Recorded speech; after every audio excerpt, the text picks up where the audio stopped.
నన్నాదుకుంటివే, ఆపదలో నన్ను వెన్నాంటియున్నా నా కాపరి నీవై నన్నాదుకుంటివి. లోకమంతయో నన్ను విడచినా, లోకమంతయో నన్ను విడచినా నీ నుండి వేరు చేయవు ప్రభువా, నీ నుండి వేరు చేయవు. ఎన్ని తలచినా ఏది అడిగినా జరిగేది నీ చిత్తమే ప్రభువా, జరిగేది నీ చిత్తమే. నా స్థితి గమనించి నన్ను ప్రేమించి నా కొరకై కల్వరిలో యాగమైతివా. నా స్థితి గమనించి నన్ను ప్రేమించి నా కొరకై కల్వరిలో యాగమైతివా. నీదు మార్గమే నా సత్య మార్గము, నీదు మార్గమే సత్య మార్గము, నీయందే నిత్య జీవము ప్రభువా, నీయందే నిత్య జీవము. ఎన్ని తలచినా ఏది అడిగినా జరిగేది చిత్తమే ప్రభువా, జరిగేది నీ చిత్తమే. నీ వాక్కుకై వేచి ఉంటిని, నా ప్రార్థన ఆలకించుమా ప్రభువా, నా ప్రార్థన ఆలకించుమా. విద్యో కీర్తన పాడిన తర్వాత దేవుని వాక్యం.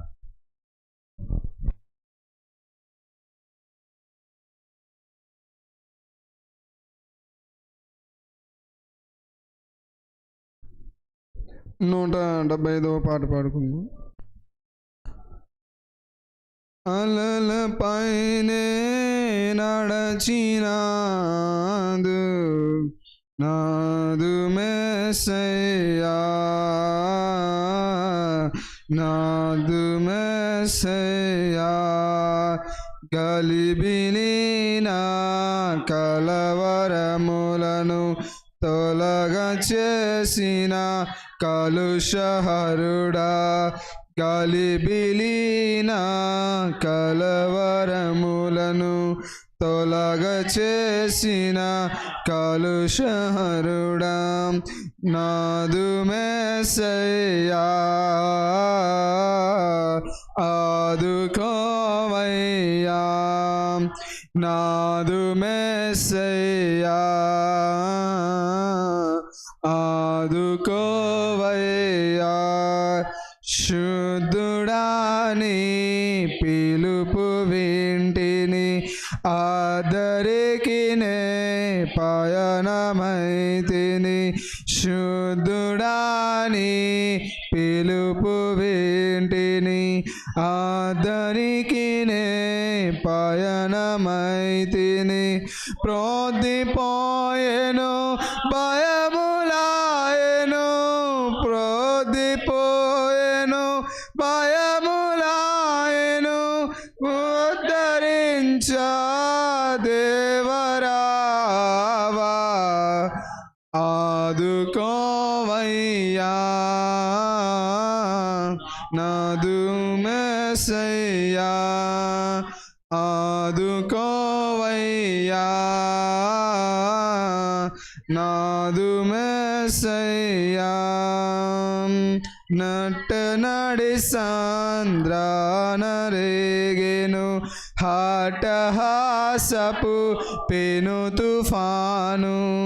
నాటనడి సాంద్రాన రేగెను హాటహాసపు పెను తుఫాను. ఘాటు చూడగా చాలా దూరము, ఘాటు చూడగా చాలా దూరము. నేటి హంసములు చేకుకొంటిని, నాదు మెస్సయ్యా ఆదుకోవయ్యా నాదు మెస్సయ్యా, ఆదుకోవయ్యా నాదు మెస్సయ్యా. గలిబిలినా కలవరములను తొలగ చేసిన కలుషహరుడా, గలిబిలినా కలవరములను తొలగ చేసిన కలుషహరుడా. నాదు మెస్సయ్యా ఆదుకోవయ్యా నాదు మెస్సయ్యా, ఆదుకోవయ్యా నాదు మెస్సయ్యా. నాదు మెస్సయ్యా ఆదుకోవయ్యా నాదు మెస్సయ్యా ఆదుకోవయ్యా మాట మాత్రపు సెలవు చేత దీటుగా అద్భుతములెన్నో మాట మాత్రము సెలవు చేత దీటుగా అద్భుతములెన్నో చాలా చేసిన శక్తిమంతుడా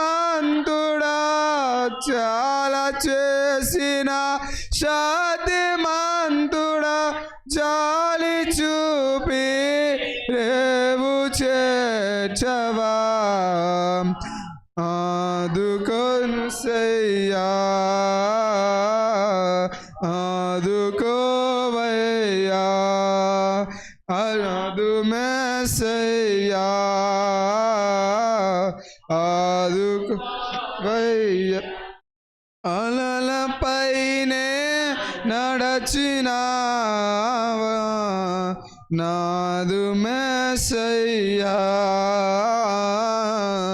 నాదు మెస్సయ్యా గలిబిలిన కలవరములను తొలగా చేసిన కలుషహరుడా గలిబిలిన కలవరములను తొలగా చేసిన కలుషహరుడా నాదు మెస్సయ్యా ఆదుకోవయ్యా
గ్రంథము 30 అధ్యాయము 7వ వచనంలో ఆగూరు అనేటువంటి భక్తుడు 2 మనవులు దేవుని దగ్గర చేసుకుంటున్నాడంట.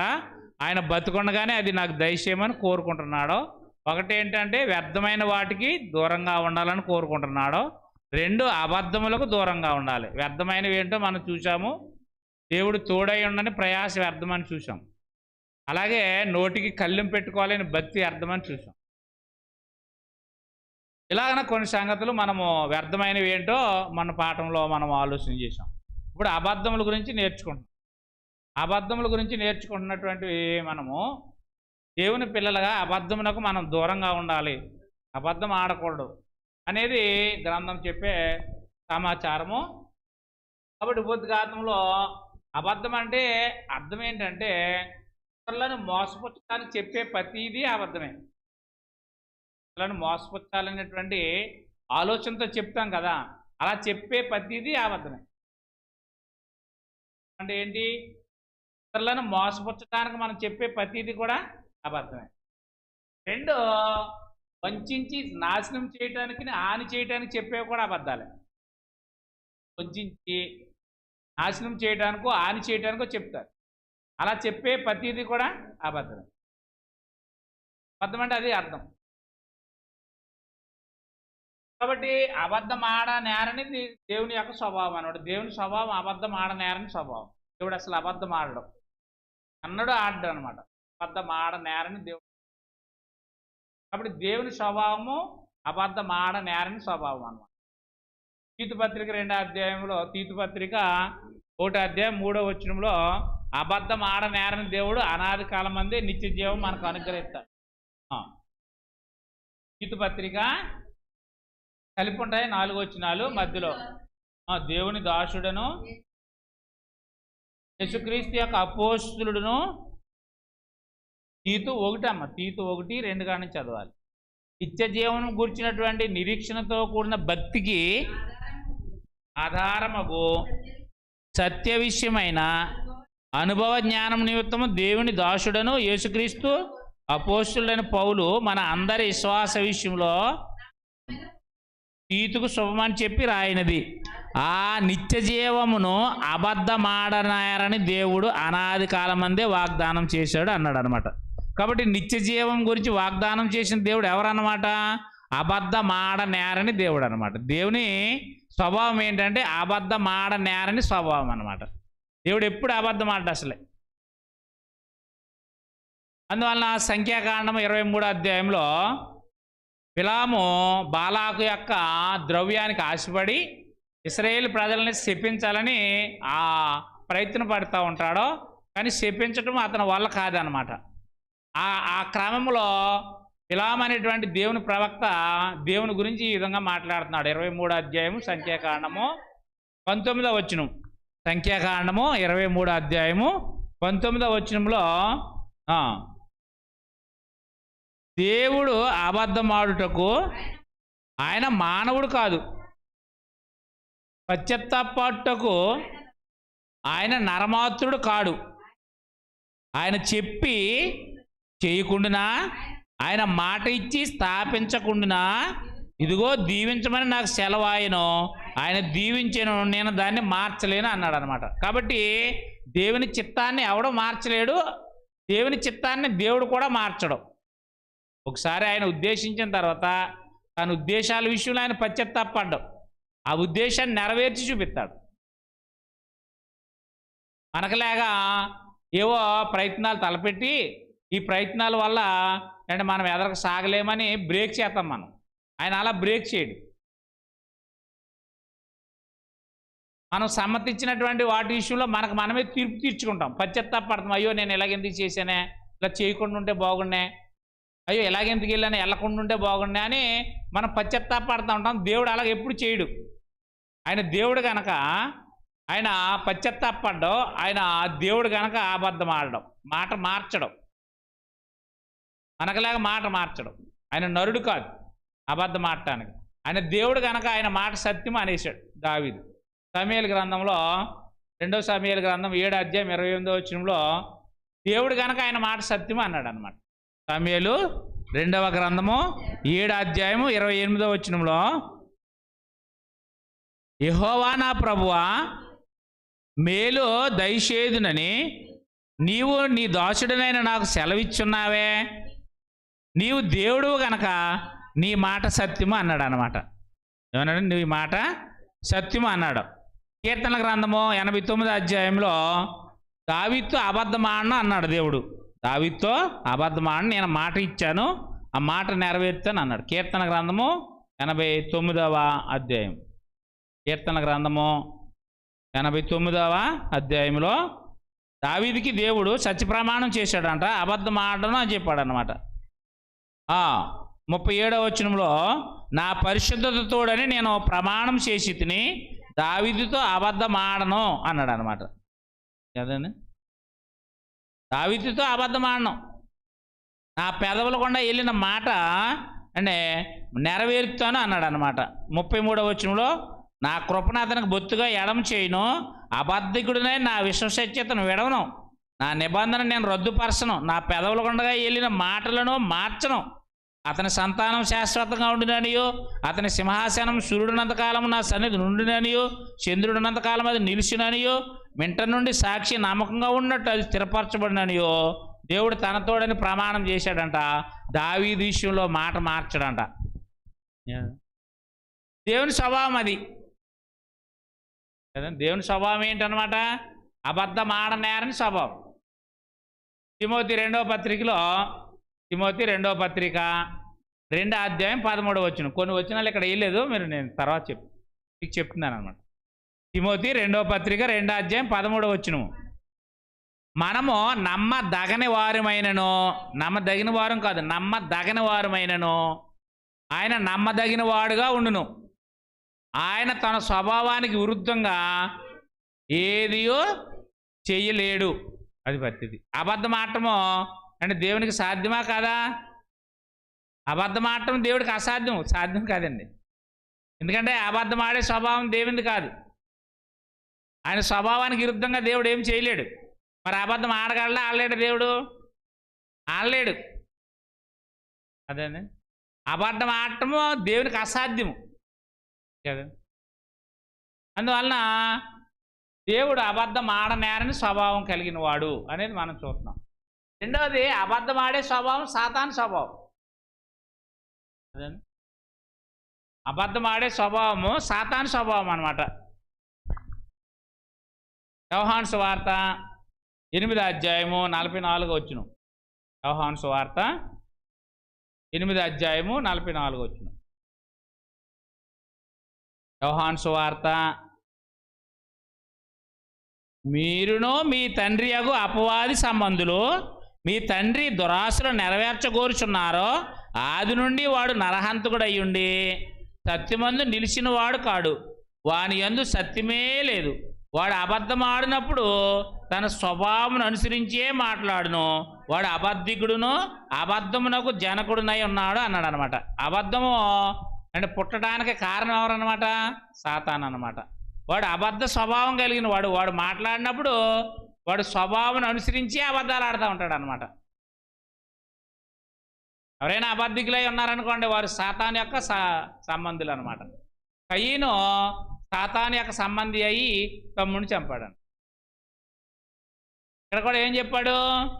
44లో ఏమని చెప్పాడంటే, మీ తండ్రి యగు దురాశలు నెరవేర్చకూర్చున్నారో వాడు ఆది నుండి నరహంతకుడు అనమాట. ఇప్పుడు నరహత్య చేసినటువంటి కయీను కూడా ఎవరన్నమాట? సాతాను సంబంధి అయి నరహత్య చేశాడు అన్నమాట. అందుకనే మనం పైన మోసపుచ్చటానికి చెప్పే ప్రతిదీ అబద్ధమే. వంచడానికో హాని చేయడానికో చెప్పే ప్రతిదీ కూడా అబద్ధమే. నాశనం చేయడానికి చెప్తారన్నమాట. అందువలన యోహాను మొదటి పత్రికలో కయీను వంటి వారమై ఉండకూడదు అన్నాడు మనము. ఎందుకంటే కయీను సాతాను యొక్క సంబంధం అయి తన తమ్ముడిని చంపాడంట. అబద్ధం ఆడేవారు సాతాను యొక్క సంబంధులు అనమాట. 3వ అధ్యాయం 12వ వచనంలో, మనము కయీను వంటి వారమై ఉండరాదు. వాడు దుష్టిని సంబంధి అయి తన సహోదరుని చంపెను. వాడు అతను ఎందుకు చంపెను? తన క్రియలు చెడ్డవియు తన సహోదరుని యొక్క క్రియలు నీతి గలవై ఉండేను గనకనే కదా అన్నాడు అనమాట. కాబట్టి కయీను సాతాను సంబంధి అనమాట. నరహత్య జరిగించాడు. సాతాను యొక్క సంబంధి అయి ఉండి తమ్ముడిని నరహత్య చేశాడు అన్నమాట. అందువలన నరహత్య చేయడానికో హాని చేయడానికో వంచి నాశనం చేయడానికో లేదా మోసపరచడానికి చెప్పే ప్రతిదీ కూడా అబద్ధమే. ఈ అబద్ధ స్వభావము సాతాను యొక్క స్వభావం అనమాట. సాతాను యొక్క అనుచరులు కానీ సాతాను యొక్క ఖైదీలు కానీ వారు అబద్ధికులై ఉంటారు. సాతాను యొక్క దాసులు, సాతాను యొక్క ఖైదీలంతా కూడా అబద్ధికులై ఉంటారన్నమాట. అందుకని అబద్ధికులకి అప్రామాణికులకి పరలోకం లేదు. వారు అగ్నిగుండంలో పడవేయబడతారని రాశాడు ప్రకటనలో. అబద్ధికులకి పరలోకంలో చోటు లేదన్నమాట. అందువలన అబద్ధం అంటే ఏంటో తెలాలి ముందు మనకి. ఇతరులను మోసపుచ్చడానికి చెప్పే ప్రతిదీ అబద్ధమే. మోసపుచ్చడానికి చెప్తున్నాం మనము అనేది మనం గమనించాలి. నాశనం చేయడానికో హాని చేయడానికో ఆపదలు తలపెట్టడానికో చెప్పే ప్రతిదీ కూడా అబద్ధమే. లేనిది పుట్టించడం, లేని వార్త పుట్టించి అండ్ ఇతరుల మీద నింద మోపేటట్లుగా నిందేసేటట్లుగా అసలు లేదది, కానీ క్రియేట్ చేస్తారనమాట. లేని దాన్ని పుట్టించి చెప్పడం అబద్ధం. దానిలో ఇలాంటివన్నీ కూడా అబద్ధాలని మనం గమనించవలసిన అవసరం. దేవుని పిల్లలు అబద్ధం ఆడారు అంటే దేవుని పిల్లలు అబద్ధం ఆడకూడదని ఆజ్ఞలు ఉన్నాయి. ఏం ఆడకూడదంటే అబద్ధం ఆడకూడదు. లేవి కాండము 19వ అధ్యాయం 11, 12 వచనాల్లో దేవుడు చట్టం ఇచ్చినప్పుడు దేవుని పిల్లలు అబద్ధం ఆడకూడదని ఆజ్ఞతో చట్టం ఇవ్వడం జరిగిందనమాట. లేవి కాండము 19వ అధ్యాయము 11వ వచనం నుంచి మనం చదివినట్టయితే, నేను మీ దేవుడైన యెహోవాను, మీరు దొంగిలించకూడదు, వంకకూడదు, ఒకనితో ఒకడు అబద్ధం ఆడకూడదు, నా నామమును బట్టి అబద్ధ ప్రమాణం చేయకూడదు, నీ దేవుని నామమును అపవిత్రపరచకూడదు, నేను యెహోవా అని అన్నాడు అనమాట. దేవుడు చట్టం ఇచ్చినప్పుడు ఏం చేశాడంటే అబద్ధం ఆడకూడదు, నేను యెహోవా అని చెప్పేసి. దేవుని పిల్లలు అబద్ధం ఆడకూడదని ఆజ్ఞలు ఉన్నాయి. కొత్త నిబంధనలో కూడా అబద్ధం ఆడకూడదు అనేటువంటి సమాచారము అపోస్తులు ఇవ్వటం జరిగింది. ఎఫెసీయులకు రాసిన పత్రికలో 4:25 కాబట్టి కొత్త నిబంధన ప్రజలు కూడా అబద్ధం ఆడకూడదు. కేవలం పాత నిబంధన ప్రజలకే కాదు ఆజ్ఞ, కొత్త నిబంధన ప్రజలకు కూడా అబద్ధం ఆడకూడదు అనేటువంటి, మనము ఒకరికొకరం అవయవమై ఉన్నాం కనుక మీరు అబద్ధం ఆడుట మాని ప్రతివాడును తన పొరుగువానితో సత్యమే మాట్లాడవలెను అన్నాడు. కాబట్టి అబద్ధం ఆడటం మానాలి. అవయవాలుగా ఉన్నాం కనుక సంఘ సభ్యులము క్రీస్తు శరీరంలో ఒకరికొకరం అవయవాలుగా ఉన్నాము. మనం అందరం క్రీస్తు సంఘం కనుక మన సహోదరులతో మనం మాట్లాడేటప్పుడు అబద్ధం ఆడటం మాని సత్యమే మాట్లాడాలి. మనం మాట్లాడేది ఎవరితో? మన సహోదరులతో, మన సంఘ సభ్యులతో. మనమంతా కూడా క్రీస్తు యేసు యొక్క శరీర అవయవాలుగా ఉన్నాం కనుక ఈ అవయవాలు ఎప్పుడు ఒకదాన్ని ఒకటి మోసపుచ్చుకునే ప్రయత్నాలు చేయవు. మన దేహంలోని అవయవాలు ఎప్పుడైనా ఒక అవయవం మరొక అవయవాన్ని మోసపుచ్చుతుందా? నేను కళ్ళు మూసుకున్నాను అనుకో, కాలుకి దెబ్బ తగులుతుంది అనుకుంటుందా కన్ను? అలా అనుకుంటుందా? ఈ కాలుకి దెబ్బ తగలంటే నేను కన్ను మూసుకోవాలి కదా, అప్పుడు కాలుకి దెబ్బ తగిలిందాక నేను సంతోషించవచ్చు అని అనుకుంటుందా కన్ను? కన్ను కాలుకి రాయి తగలకుండా కన్ను తేటగా చూస్తూ ఉంటుంది. అంటే ఒక అవయవం యొక్క క్షేమాన్ని మరొక అవయవం కోరుకుంటుంది ఈ బాడీలో. ఎప్పుడైనా గమనించారో లేదో? మనం క్రీస్తు సంఘం అయితే అంటే మన సహోదరుల యొక్క క్షేమాన్ని కోరి మనం ఏం చేయాలన్నమాట? సత్యమే మాట్లాడాలి. అర్థం అవట్లేదు. మన బాడీ ఫంక్షనింగ్ తెలిసిందనుకోండి మనకి, అప్పుడు క్రీస్తు సంఘంతో మనం ఎలా వ్యవహరించాలో తెలుస్తుంది. నీ బాడీ ఫంక్షనింగ్ నీకు తెల్లలేదనుకోండి, నీకు క్రీస్తు సంఘమో తెలదో, సాంఘిక ప్రజలు కూడా తెలదు. ఈ బాడీ ఫంక్షనింగ్ తెలాలి. ఈ అవయవాల్లోని ఏ అవయవమైనా ఎప్పుడైనా ఇంకో అవయవాన్ని మోసపుచ్చుతుందా, వంచుతుందా? ఈ అవయవాల్లోని ఏ అవయవమైనా సరే ఒక అవయవం నాశనం అయిపోవాలని కోరుకుంటుందా? ఎన్నో అవయవాలు ఉన్నాయి కదా మన దేహంలో. ఒక అవయవం ఇంకో అవయవాన్ని నాశనం అయిపోవాలని ఎప్పుడైనా కోరుకుంటుందా? మరి క్రీస్తు సంఘం కూడా అలాగ ఆలోచించాలి. క్రీస్తు యేసు యొక్క శరీరంలో మనం అవయవాలు అయి ఉన్నాం కనుక ఒకరితో ఒకరు అబద్ధం ఆడకూడదు, ఒకరినొకరు మోసపుచ్చుకోకూడదు, ఒకరినొకరు వంచుకోకూడదు, ఒకరికొకరు హాని చేసుకోకూడదు. ఒకే బాడీలో అవయవాలు అందరం. క్రీస్తు శరీరం అనే అంటే అవయవాలుగా ఉన్నాం మనం. క్రీస్తు శరీరంలో అవయవాలం అన్నమాట. ఏ శరీరము మనం అందరం అవయవాలము. మరి మన బాడీలో కూడా అవయవాలు ఉన్నాయి కదా. ఈ అవయవాలు ఎప్పుడైనా మనల్ని ఒకదానికొకటి మోసం చేసుకుంటాయా? అందుకు క్రీస్తు సంఘాలు ఏం చేయాలన్నమాట? నీకు ఎదుటైనప్పుడు, సంఘ సభ్యులు ఎదుటైనప్పుడు, లేదా సంఘ సభ్యులతో ఎవరిచ్చినప్పుడు ప్రతివాడు అబద్ధం ఆడటం మాని సత్యమే పలకాలి. ఎవరితో మాట్లాడుతున్నప్పుడు తెలాలి. మానసికంగా పరిజ్ఞానం కలిగి ఉండాలి. మాట్లాడేది సాంఘికమైన ప్రజలతోనా, మాట్లాడేది క్రీస్తు సంఘంతోనా, సహోదరులతో మాట్లాడుతున్నానా, లేకపోతే లోకస్తులతో మాట్లాడుతున్నా అనేది నువ్వు ఎరగాలి. ఇలా సహోదరులతో మాట్లాడవలసి చెప్తే ఏం మాట్లాడాలి? అబద్ధం ఆడటం అని సత్యమే మాట్లాడాలి. అదే కొలసీలకు రాసిన పత్రిక 3:9 కొలసీలకు రాసిన పత్రిక. ఒకనితో ఒకడు అబద్ధం ఆడకుడి, ఏలయనగా మీ ప్రాచీన స్వభావము దాని క్రియలతో కూడా పరిత్యాజించి జ్ఞానము కలుగు నిమిత్తం దానిని సృష్టించిన వాని పోలిక చెప్పున నూతన పరచబడుచున్న నవీన స్వభావము ధరించుకొని ఇండుడని అని మాట్లాడుతున్నాడు అన్నమాట. కాబట్టి ప్రాచీన స్వభావం అబద్ధం ఆడే స్వభావము. ఇప్పుడు నవీన స్వభావంలో ఏం చేయాలన్నమాట అని మనము సత్యమే పలకాలి. క్రైస్తవుడు అయ్యావా, బాప్తిసం అయ్యావా, ప్రాచీన స్వభావం దాని క్రియలతో కూడా బాప్తిసంలో వెళ్ళిపోయింది దీని నుంచి. ఇప్పుడు నవీన స్వభావం వచ్చింది.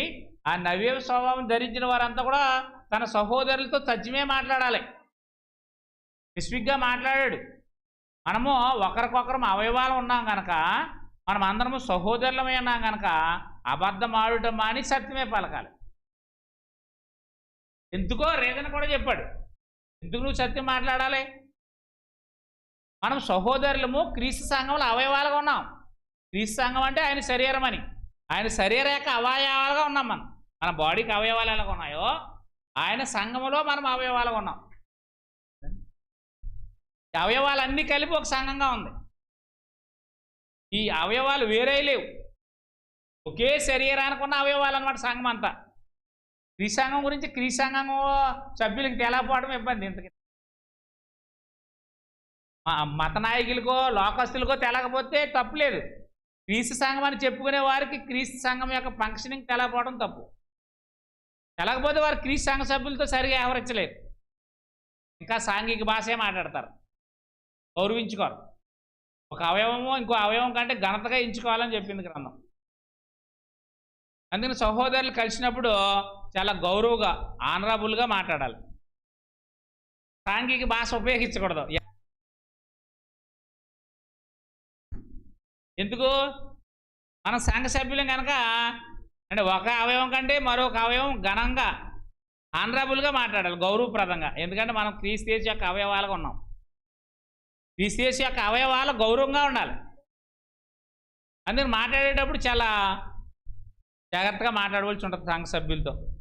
పూర్వం సాంఘిక భాష ఉపయోగించకూడదు. ఎంత సన్నిహితులైనా, ఎంత నెలవైన అంటే ఎంత నెలవారైనా, ఎంత బంధువులైనా భాష మాట్లాడేటప్పుడు జాగ్రత్తగా మాట్లాడాలి. అన్ని భాష మాట్లాడకూడదు, సాంఘిక భాష మాట్లాడకూడదు, దైవికమైనటువంటి భాష మాట్లాడాలి. ఎందుకంటే మనం అందరము సంఘ సభ్యులం కనుక, క్రీస్తు శరీరాల్లో అవయవాలుగా ఉన్నాం కనుక ఒక అవయవాన్ని ఘనపరచాలన్నమాట. ఇది క్రీస్తు సంఘం పూర్తిగా తెలుసుకోవాలి. తెలుసుకుంటే అప్పుడు దేవుని స్వభావం వలె నవీన స్వభావము, దేవుని స్వభావము, అబద్ధం ఆడటం అని సహోదరులతో నిజం పలకడం నేర్చుకుంటాం అనమాట. ఈ పై చేరిపోతున్నానే ఇంకో పాయింట్ రాద్దాం. ఇక అర్థమైంది కానీ? అర్థమైందా? దేవుని స్వభావం గురించి చూసాము, సాతాను స్వభావం గురించి చూసాము, దేవుని పిల్లలకి అబద్ధం ఆడకూడదని ఆజ్ఞ ఉందని చూసాం. మనం 3 పాయింట్లు చూసాం. 4వది దేవుని పిల్లలుగా ఉండి అబద్ధం ఆడిన వారి గురించి చూస్తున్నాం ఇప్పుడు మనం. 4వది ఏంటనమాట? దేవుని పిల్లలుగానే ఉన్నారో కానీ ఏం చేశారనమాట, వాళ్ళు అబద్ధాలు ఆడారనమాట. అబద్ధం ఆడిన దేవుని పిల్లలు అనమాట.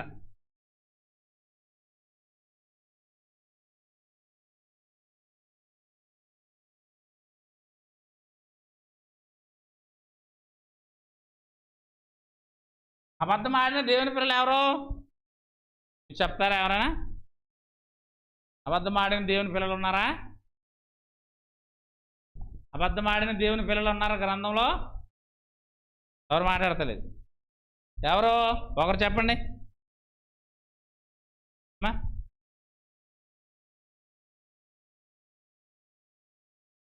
హేబేలు నీతిమంతుడు, ఆయన ఎప్పుడు అబద్ధం ఆడాడు?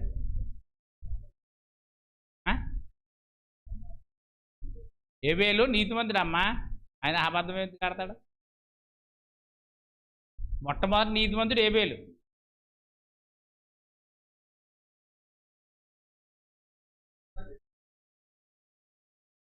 అదేలే ఆడతాడులే, చంపేసి నాకు తెలియదని అబద్ధం ఆడతాడు. కానీ కయ్యని దేవుని పిల్లడని చెప్తలేదు కదా మరి. దుష్టుని సంబంధం చెప్పింది గ్రంథం. నేను మాట్లాడేది ఏంటి? దేవుని పిల్లలు అయ్యి ఉండి అబద్ధం ఆడినవారు.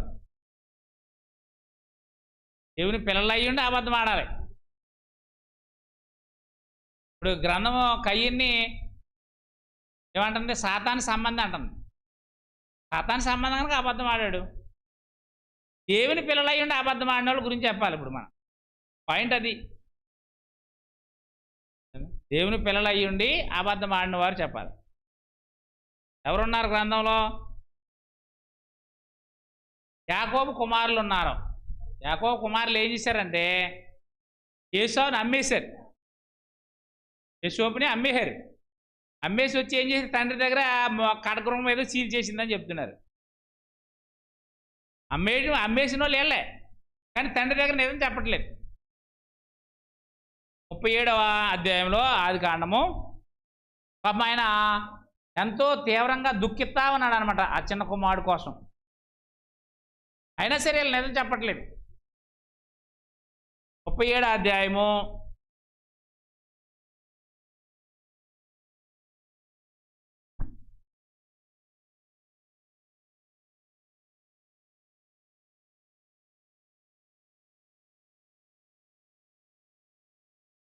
28వ వచనం చూసినట్టయితే, విద్యానీయుడైన వర్తకులు ఆ మీదుగా వెలుచుండగా వారు ఆ గుంటలోని యోసేపును పైకి తీసి ఆ ఇష్మాయేలుకు 20 తులముల ఎండికి అతన్ని అమ్మేసిరి. వారు యోసేపును ఐగుప్తుకు తోరుకొని పోయిరి. రూబేను ఆ గుంటకి తిరిగి వచ్చినప్పుడు యోసేపు గుంటలో లేకపోగా అతడు తన బట్టలు చింపుకుని తన సహోదరుల యొద్దకు తిరిగి వెళ్ళి, చిన్నవాడు లేడే, అయ్యో నేను ఎక్కడికే పోదుననగా వారు యోసేపు అంగిని తీసుకొని ఒక మేకపిల్లని చంపి దాని రక్తంలో అంగిని ముంచి ఆ విచిత్రమైన నిలుపుటంగిని పంపగా వారు తండ్రి యొద్దకు దాన్ని తెచ్చి, ఇది మాకు దొరికెను, ఇది నీ కుమారుని అంగి అవునో కాదో గుర్తుపట్టమని చెప్పి అతడు దాన్ని గుర్తుపట్టి, ఈ అంగి నా కుమారునిదే, దుష్టముఖము వాడిని తినివేసినే అని యోసేపు నిశ్చయముగా చేర్చబడినే అన్నను.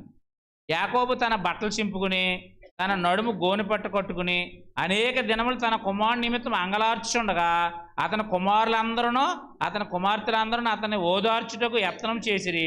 అయితే అతడు ఓదార్పు నందునలక, నేను అంగలార్చుచు మృతుల లోకమునకు నా కుమారుని యొద్దకు వెళ్ళేదనని చెప్పి అతని తండ్రి అతని కోసం ఏడుతా ఉన్నాడంట. నిజం చెప్పట్లేదు, ఇలా పేనుకి చెప్పలేదు, యాకోబుకు కూడా చెప్పలేదు. తక్కిన వారు పేను ఎక్కడికో వెళ్ళాడు, ఇలాగ అమ్మేశారు, వచ్చి అడిగాడు, ఏడు యోసేపు గుంటలో ఉండాలి కదండి, ఏమైనా మాకు తెలియదు అంటున్నారు. సొంత అన్నగారితోనే అబద్ధం ఆడారు, తండ్రితోనే అబద్ధం ఆడేశారు. చెప్పలేదు నేను, దేవుని పిల్లలు అయ్యండి. ఎవరున్నారు అబద్ధం ఆడిన వారిలో?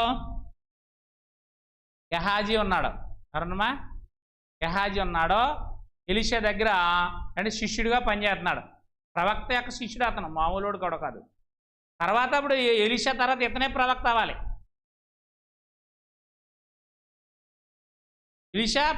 ఎలీషా శిష్యుడు అనమాట గెహాజీ.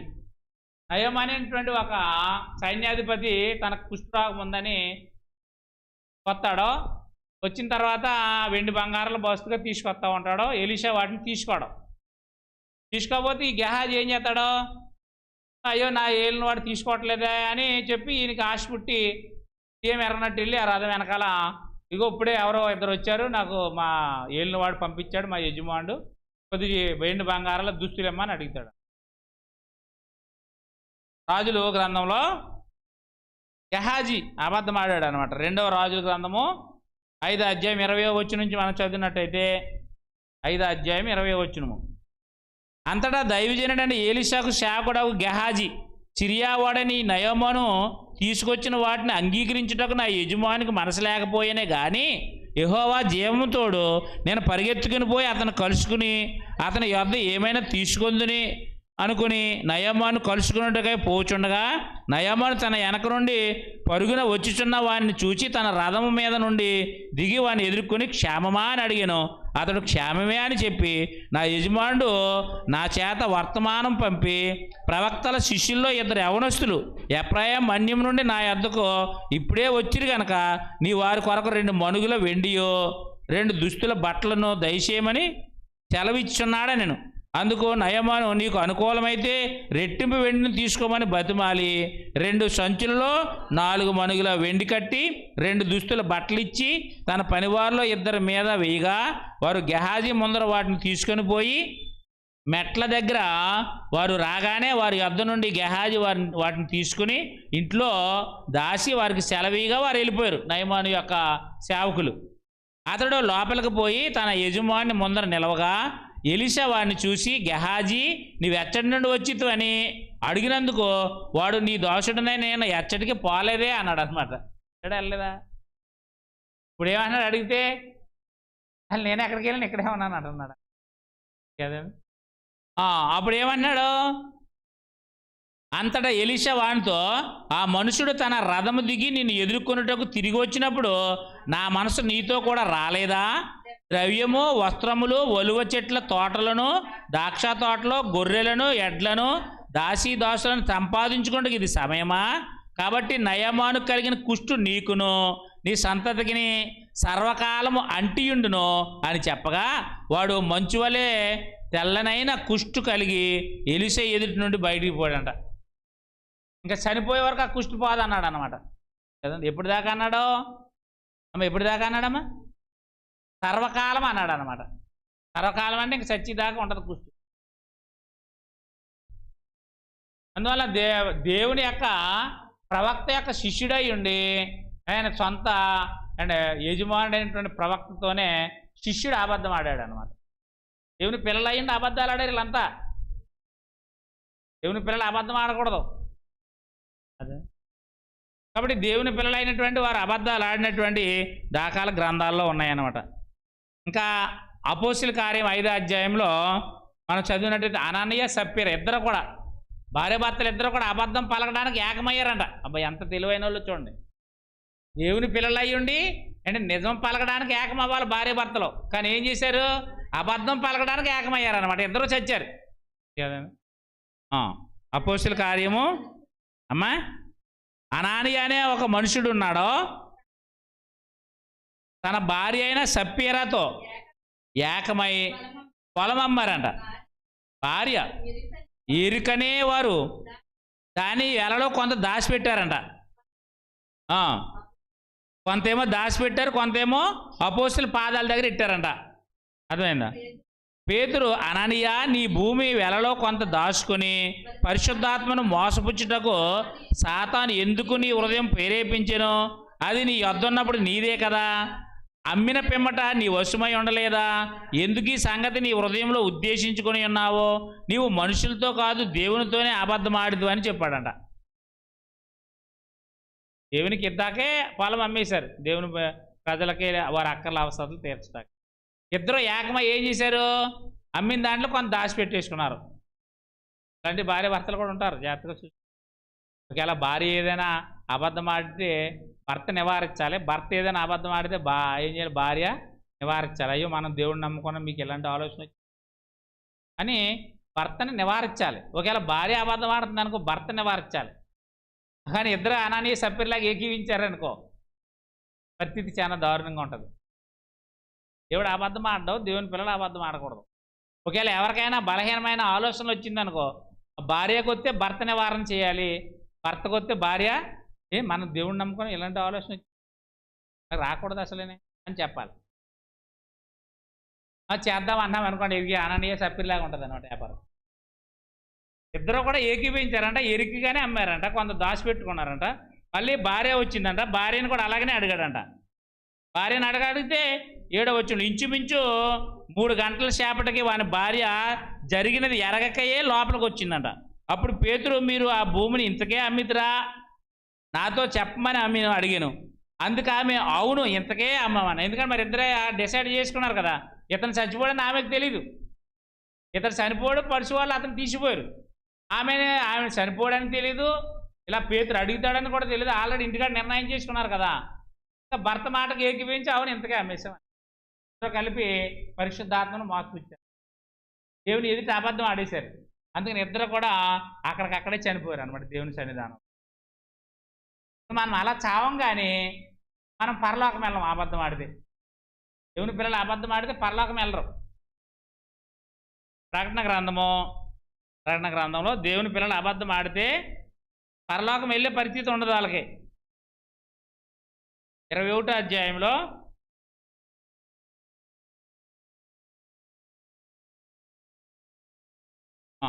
8వ వచనం 21:8 ఎంత చదువుతున్నామ్మా? 27వ వచనమా? ఎన్నో అధ్యాయం? 21వ అధ్యాయమా? సరే సరే, 2 కూడా ఉన్నాయి, ఇక్కడ కూడా ఉంది. పిరికివారును అవిశ్వాసులను అసహ్యులను నరహంతకులను వ్యభిచారులను మాంత్రికులను విగ్రహారాధికులను అబద్ధికులు అందరూ అగ్నిగుండంలో మండు గుండంలో అగ్ని గంధకాలతో మండు గుండంలో పాలు పొందుదురు, ఇది 2వ మరణం అన్నాడు. ఇక్కడ 27లో గొర్రెపిల్ల యొక్క జీవగ్రంథమందు రాయబడిన వారే దానిలో ప్రవేశింతురు కానీ నిషిద్ధమైనదైనను అసహ్యమైన దానిని అబద్ధమైన దానిని జరిగించి వాడైనను దాంట్లో ప్రవేశింపడు అన్నాడు అనమాట. పరలోకం ఎవరు వెళ్తారంటే జీవగ్రంథంలో పేర్లు దాఖలైన వారే వెళ్తారు. అబద్ధాన్ని జరిగించేవారు కానీ అండ్ అబద్ధాన్ని ఆడేవారు కానీ ఎవ్వరు కూడా అందులో ప్రవేశించనే ప్రవేశించాలన్నమాట. అది సత్యవంతుడైన దేవుడు ఉండే నివాస స్థలం అన్నమాట. అబద్ధికులు అందులోకి వెళ్ళరు. దేవుని పిల్లలు అబద్ధం ఆడకూడదు. అదే అందువలన దేవుని పిల్లలు అబద్ధాలు ఆడి అదండి దేవుని శాశ్వతమైనటువంటి జీవాన్ని పోగొట్టుకున్నారనమాట. దేవుని రాజ్యాన్ని పోగొట్టుకున్నారు, నిత్య జీవాన్ని పోగొట్టుకున్నారు, నిత్య మహిమను పోగొట్టుకున్నారు అబద్ధం ఆడి. కానీ దేవుని పిల్లలు అబద్ధం ఆడకూడదని ఆజ్ఞ ఉంది. అయినప్పటికీ కూడా ఆజ్ఞను అతిక్రమించి అంటే అబద్ధం ఆడినటువంటి వారు అనేకులు దేవుని పిల్లలు ఉన్నారనమాట. అబద్ధము ఆడకూడదనేది దేవుని యొక్క ఆజ్ఞ అనమాట. యోహాను పత్రికలో యోహాను పత్రిక 2వ అధ్యాయం 4వ వచనంలో యోహాను పత్రిక మొదటి పత్రిక యోహాను మొదటి పత్రిక 2వ అధ్యాయం 4వ వచనంలో ఆయనను ఎరిగి ఉన్నాము అని చెప్పుకొనుచు ఆయన ఆజ్ఞలు గైకొనని వాడు అబద్ధకుడు, వానిలో సత్యమే లేదన్నమాట. దేవుణ్ణి ఎరిగానని చెప్పుకునే ప్రతివాడు అంటే ఏమయ్యా అబద్ధము ఆడకు. ఆజ్ఞలు అనుసరించాలన్నమాట. ఆజ్ఞను అతిక్రమించిన ప్రతివాడు అబద్ధికుడే. 4వ అధ్యాయం 20వ వచనం 4వ అధ్యాయం 20వ వచనం ఎవడైనను నేను దేవుని ప్రేమించుచున్నానని చెప్పి తన సహోదరుని ద్వేషించిన ఎడల అతడు అబద్ధికుడగును. అదే తాను చూచిన తన సహోదరుని ప్రేమింపని వాడు తన చూడని దేవుణ్ణి ప్రేమించలేడు. దేవుని ప్రేమించువాడు తన సహోదరుని కూడా ప్రేమించవలన ఆజ్ఞను మనం ఆయన వలన పొంది ఉన్నామన్నమాట. ప్రతిది కాబట్టి దేవుని పిల్లలు అబద్ధము ఆడకూడదు అన్నమాట. అబద్ధం ఆడిన దేవుని పిల్లలు ఉన్నారో వారు దేవుని యొక్క అంటే నిత్య రాజ్యాన్ని కోల్పోయారన్నమాట. దాంట్లో ప్రవేశింపరని చెప్పేసి ముగించుకుందాం. ఏది అబద్ధం కాదు, ఏది అబద్ధము అనేది దేవుని పిల్లలు ఎరిగిన వారై ఉండాలి. ఏది అబద్ధం కాదు, ఏది అబద్ధం అనేది దేవుని పిల్లలు ఇందా మనం చెప్పుకున్నాక ఇవన్నీ అబద్ధం అనమాట. మరి అబద్ధం కానిది ఏంటి? ఒకటి అబద్ధం కానిది ఏంటంటే ఏదైనా ఆపద సంభవించినప్పుడు, ఏదైనా ఆపద సంభవించినప్పుడు, హాని సంభవించినప్పుడు అంటే మన ప్రాణాన్ని రక్షించుకోవటం కోసము అంటే చెప్పేది అబద్ధం కాదు. కానీ ఆపద సంభవించింది, ఆపదల్లో లేదా హానికరమైనటువంటి సంఘటనలు వస్తాయి కదా, హానికరమైన సంఘటనలో అప్పుడు చెప్పేది అబద్ధం కాదు. ఎవరినైనా మోసపుచ్చడానికి చెప్పేది అబద్ధమో, ఎవరినైనా హాని చేయడానికి చెప్పేది అబద్ధమో, ఎవరినైనా వంచడానికి చెప్పేది అబద్ధమో, కానీ హాని నుండి ఆపదల నుంచి మనం తప్పించుకోవడానికే చెప్పేది అబద్ధం కాదు. అందుకే క్రైస్తవులు ఏది అబద్ధమో ఏది అబద్ధం కాదో తెలాలి. ఇలా హాని ఆపదలు సంభవించినప్పుడు మనం చెప్పేవి అబద్ధాలు కాదు, ప్రాణ రక్షణ కోసమో ప్రాణం దక్కించుకోవడం కోసం చెప్పడం అన్నమాట. అది ఆదికాండము 20వ అధ్యాయం 2వ వచనం. ఆదికాండము 20వ అధ్యాయం 2వ వచనంలో ఇప్పుడు అబద్ధం ఆడాడా మరి అబ్రహాము 20వ అధ్యాయము 2వ వచనంలో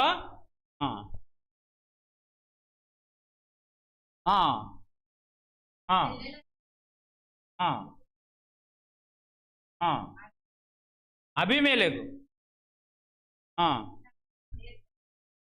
సరిపోద్ది. అప్పుడు ఏమని చెప్పాడు అబ్రహాం? వెళ్ళి భార్యని చెల్లెలని చెప్పాడు కదా. అబద్ధమేనా? గ్రంథం అబద్ధం కాదంటుంది అది కదండి. ఎందుకు కాదంటుంది? ఆ గెరార మనుషులు దేవుని భయం లేని వారంట కదండి. 20వ అధ్యాయంలో మనం చదివినట్టయితే 20వ అధ్యాయంలో 9వ వచనం చదవండి. ఒక్క నిమిషం ఆగమ్మ. అది ఆ గెరార మనుషులు దేవుని భయం లేదని ఉంటుంది చూడ. 20వ అధ్యాయంలో ఆదికాండం 20వ అధ్యాయంలో గెరార మనుషులు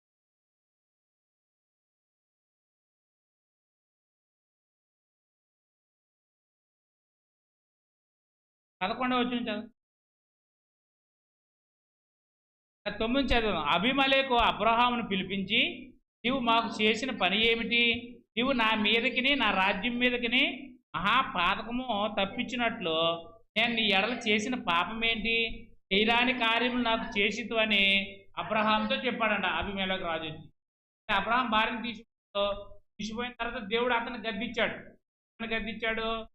తీసుకొచ్చినటువంటి ఈమె ఒక ప్రవక్తక భార్య, జాగ్రత్త సుమ అని హెచ్చరించాడంట స్వప్నమందు దేవుడు. అప్పుడు అతనికి భయం వేసింది అబీమెలెకు రాజుకి. వచ్చి అబ్రహాం దగ్గర ఏమన్నాడో, ఏం చేసావు? చెల్లులని చెప్పిన తీసుకెళ్ళాను, భార్య అని చెప్తే అసలు తీసుకెళ్ళకపోతున్నాను అని చెప్పి అబ్రహాంతో అడుగుతున్నాడు అబీమెలెకు. అప్పుడు అబ్రహాం ఏమన్నాడు?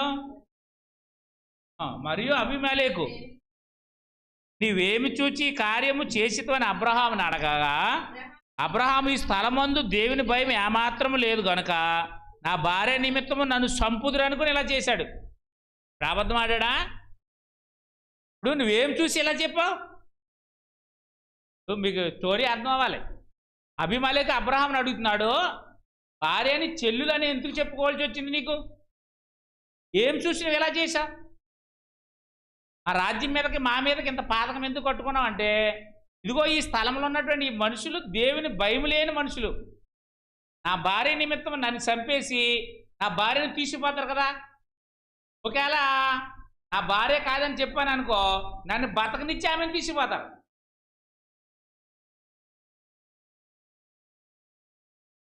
చెల్లెలు అనుకో నన్ను బతకనిస్తారు, భార్య అయితే నన్ను బతకనివ్వరు, నన్ను చంపేసి ఆమెను తీసుకుపోతారు అని కూడా చెప్పాను. ఇలాగా అబద్ధం ఇది.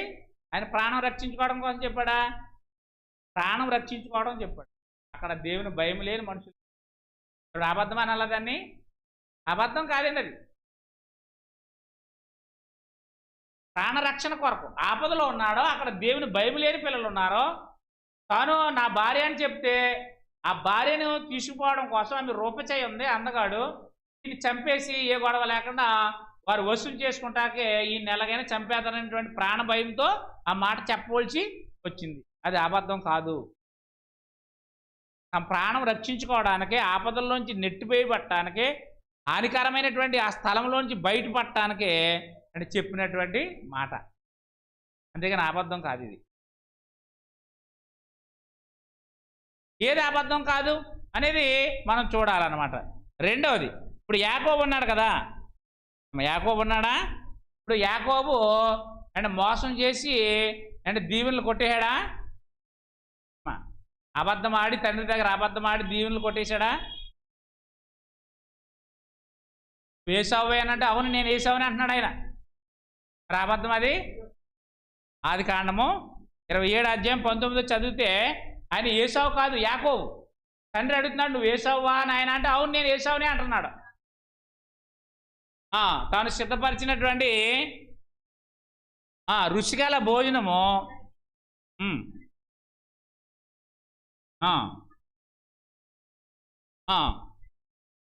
నా తండ్రి అని పిలవగా అతడు ఏమి నా కుమారుడా అన్నాడంట.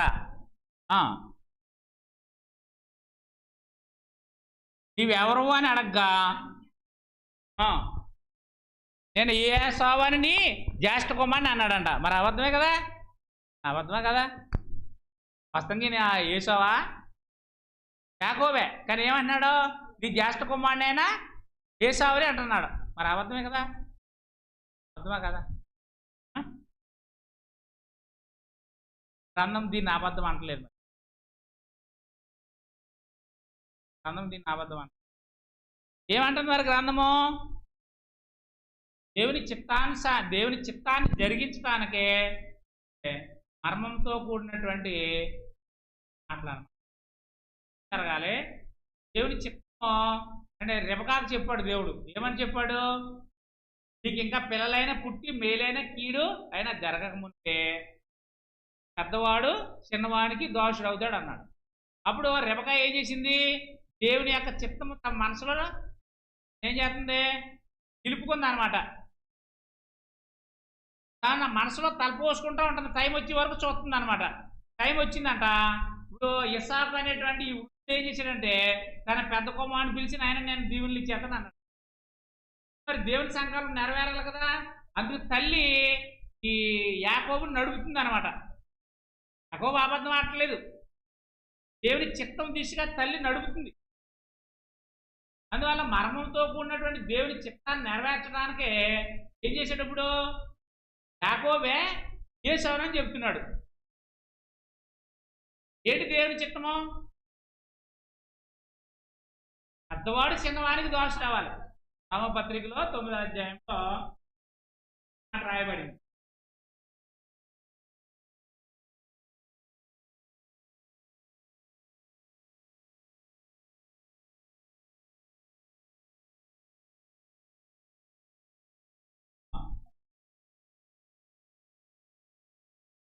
పదో వచనంలో, అంతేకాదు రెబ్కా మన తండ్రి అయిన ఇస్సాకును ఒకని వలన గర్భవతి అయినప్పుడు ఏర్పాటును అనుసరించిన దేవుని జాతర ఏర్కల్పము క్రియామూలంగా కాక పిలిచివాని మూలముననే నిలకడగా ఉండి నిమిత్తము పిల్లలింకా పుట్టి మేలైనా కీడైనా చేయకముందే పెద్దవాడు చిన్నవానికి దోషుడగనని ఆమెతో చెప్పబడెను.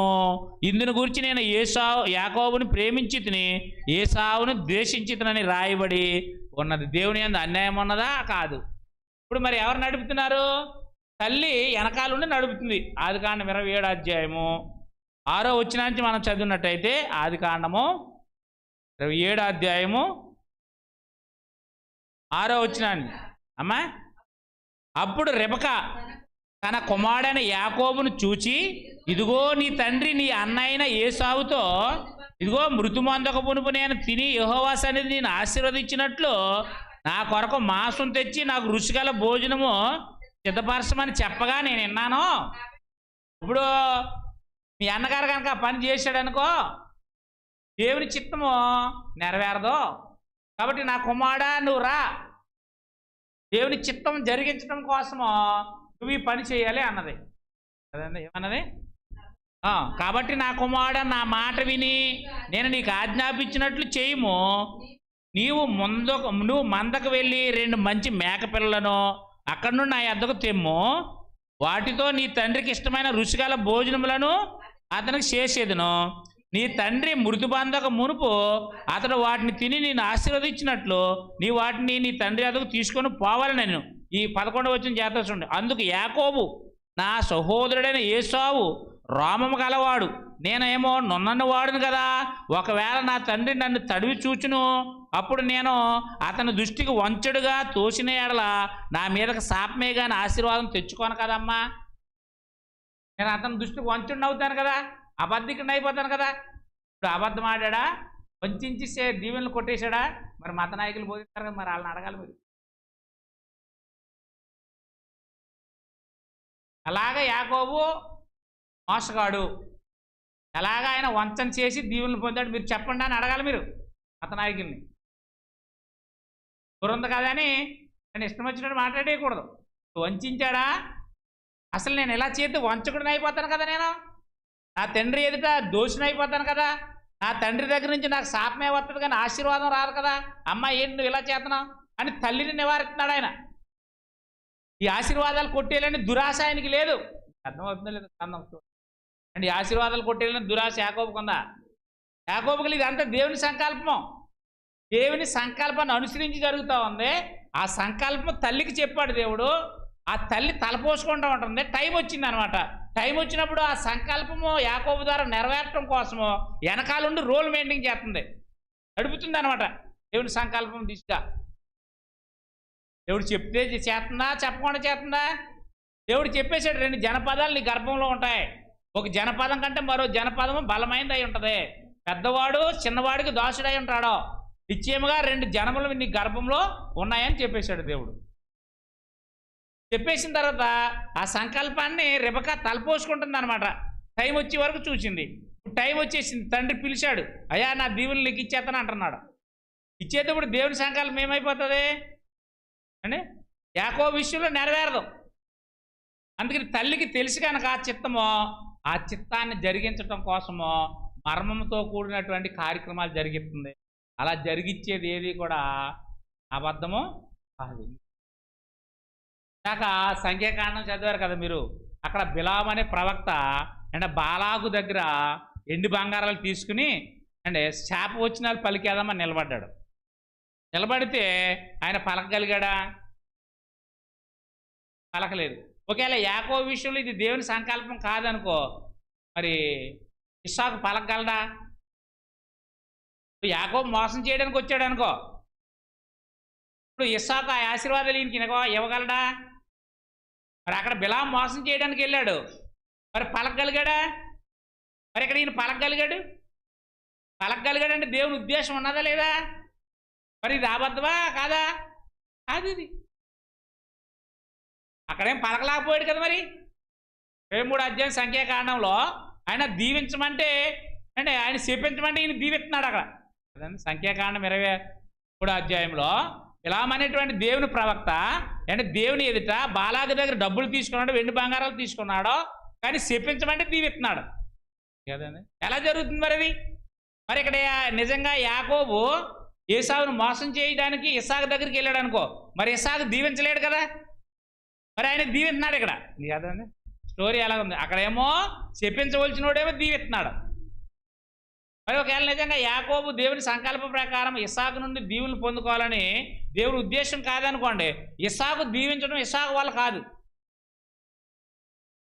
ఇప్పుడు చదవండి మీరు సంఖ్యాకాండంలో, సంఖ్యాకాండము 23వ అధ్యాయంలో. అప్పుడు బిలాము ఉపమాన రీతిగా ఇట్లా నేను ఎక్కడ ఎన్ని చదువుతున్నామో 7వ వచనం. ఆరాము నుండి బాలాకు తూర్పు పర్వతముల నుండి మోయాబు రాజు నన్ను రప్పించి రమ్ము నా నిమిత్తము యాకోబును శపింపుము, రమ్ము ఇశ్రాయేలులను భయపెట్టవాలని అన్నాడంట. ఎవరో? బాలాకు రాజు, మోయాబీలు రాజు. ఏమన్నాడు బిలాంతో? రా ఇశ్రాయేల్ ప్రజలు చెప్పించు, వాళ్ళని భయపెట్టు అన్నాడంట. ఇప్పుడు బిలాం కూడా ఏం చేశాడు? భయపెట్టడానికి శపించడానికి పూనుకుని ఇశ్రాయేల్ సమాజం దగ్గరికి వచ్చాడంట. వచ్చి ఏం చేస్తున్నాడు? ఇప్పుడు ఏమని శపించగలను? దేవుడు శపించలేదే. ఏమని భయపెట్టగలను? దేవుడు భయపెట్టలేదే. మెట్టల శిఖరం నుండి అతను చూచుచున్నాను, కొండల నుండి అతను కొనుగొనుచున్నాను. ఇదిగో ఆ జనము ఒంటిగా నివసించును, జనములలో లెక్కింపబడరు. యాకోబు రేణువులను ఎవరు లెక్కించెదరు? ఇశ్రాయేలు 4వ పాలును ఎవరు లెక్క పెట్టగలరో? నీతిమంతుల మరణం వంటి మరణం నాకు లభించుగాక, నా అంత్యదశ నా అంతము వంటి దగును గాక. నేను అంతటా బాలాకు బిలంతో నువ్వు నాకేమి చేసితివి? నా శత్రువులను శపించుటకు నేను రప్పించితినే, అయితే నీవు వారిని పూర్తిగా దీవించితివే. మరి ఎందుకు జరగలేదు ఇక్కడ? ఇప్పుడు బిలాము బాలాకు ఏకమై ఇప్పుడు ఇశ్రాయేల్ ప్రజలు శపించడానికి వచ్చారు. మరి జరిగిందా? ఇక అర్థం అవట్లేదు. బాలాకు రాజు, బిలాము దేవుని ప్రవక్త ఇశ్రాయేల్ ప్రజల్ని శపించడానికి భయపెట్టడానికి వచ్చారు. శపించటమో భయపెట్టడం వీళ్ళ అయిందా? అవలేదు. మరి అక్కడ నిజంగా దేవుని సంకల్పం కాదనుకో, ఇస్సాకు యాకోబుని దీవించడం సాధ్యం అవుతుందా? అవదు కదా. మరి అక్కడ సాధ్యమైంది. మరి సాధ్యమైంది ఇది అబద్ధమా మోసమా? కాదు కదా. ఇప్పుడు ఆదికాండం కూడా వస్తే ఇప్పుడు శాశ్వతంగా ఆయన దీవించేశాడు. అదేనండి ఆదికాండంలో 27వ అధ్యాయంలో యాకోబుని ఇస్సాకు దీవించాడనమాట. 24వ వచనం చూడండి. ఏసావు అని నా కుమారుడు నీవేనా అని అడగగా యాకోబు నేనే అనెను. అంతటా అతడు అది నా యొద్దకు తెమ్ము, నేను నిన్ను దీవించినట్లు నా కుమారుడు వేటాడి తెచ్చిన తిందినెను. అతడు తెచ్చినప్పుడు అతడు తినెను, ద్రాక్షారసము తేగ అతడు తాగెను. తరువాత అతని తండ్రి అయిన ఇస్సాకు నా కుమారుడా నా దగ్గరికి వచ్చి నన్ను ముద్దు పెట్టుకోనమని అతనితో చెప్పాను. అతడు దగ్గరికి వచ్చి అతన్ని ముద్దు పెట్టుకొనెను. అప్పుడు అతని వస్త్రములను నేను వాసన చూసి అతన్ని దీవించి ఇట్లనెను. మరి దీవిస్తున్నాడా దీవించట్లేదా? దీవిస్తున్నాడు ఇక్కడ. మరి దేవుడు అంగీకరిస్తున్నాడా? మరి అక్కడ అంగీకరించలేదు. మరి బిలాం కూడా దేవుని ప్రవక్తే కదా. మరి అక్కడ బిలాం మాట నెరవేరట్లేదు. దేవుడు అడ్డగిస్తున్నాడు దాన్ని, దీన్నేమో అనుకూలపరుస్తున్నాడు కదా. అందువలన ఇదిగో నా కుమారుడు సువాసన, యెహోవా దీవించిన చేని సువాసన వలె ఉన్నది. ఆకాశం మంచు భూసారమును విస్తారమైన ధాన్యమును ద్రాక్షారసమును దేవుడు నీకు అనుగ్రహించుగాక. జనులు నీకు దాసులగుదురు, జనులు నీకు సాగిలు పడుదురు. నీ బంధువులకు నీవు ఏలికవై ఉందువు. నీ తల్లి పుత్రులు నీకు సాగిలపడుదురు, నిన్ను శపించువారు శపించబడుదురు, నిన్ను దీవించువారు దీవించబడుదురు కాక అని దీవించాడు. మరి దీవెనలు ఈయనకు వచ్చినాయా రాలేదా? మరి ఆయనకి వాళ్ళకి శాపాలు వెళ్ళినాయా లేదా? వాళ్ళకి వెళ్ళలేదు. చెప్పించడానికి బిలామని ప్రవక్త పూనుకున్నా చెప్పించడం వాళ్ళ ఆయన కాలేదు.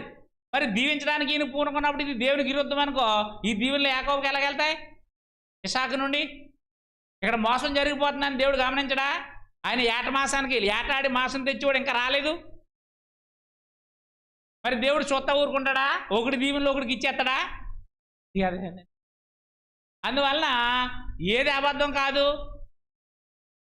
అబద్ధము ఏది కాదంటే ఆపదల్లో ఉన్నప్పుడు, హానికరమైన పరిస్థితులు ఉన్నప్పుడు దాన్ని తప్పించుకోవడం కోసము, ప్రాణరక్షణ కోసము మనం చెప్పేవి అబద్ధాలు కావు కదండి.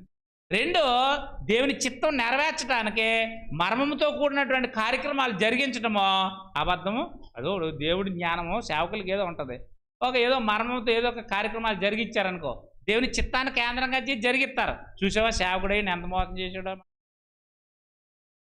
బలహీనమైనటువంటి వారితో ఎలా వ్యవహరించాలి, బలహీనమైనటువంటి విశ్వాసులతో ఎలా వ్యవహరించాలి, బలమైనటువంటి వారితో ఎలా వ్యవహరించాలి. చాలామంది అపార్థం చేసుకుంటారు కదా. అపార్థం చేసుకుని ఏం చేస్తారో నిందలో అంటే మోపుతూ ఉంటారు. వాళ్ళకి దైవజ్ఞానం కలిగిన వాడు ఒకలాగా ఉంటాడు, దైవజ్ఞానం లేనివాడు ఒకడు ఉంటాడో. అంటే పాలు తాగే వయసులో ఉన్నవాడు ఒకలాగా ఆలోచిస్తాడో, అంటే వాక్యానుభవం కలిగిన వాడు ఒకలాగా ఆలోచిస్తాడు. అందరినీ మేనేజ్మెంట్ చేయాలి.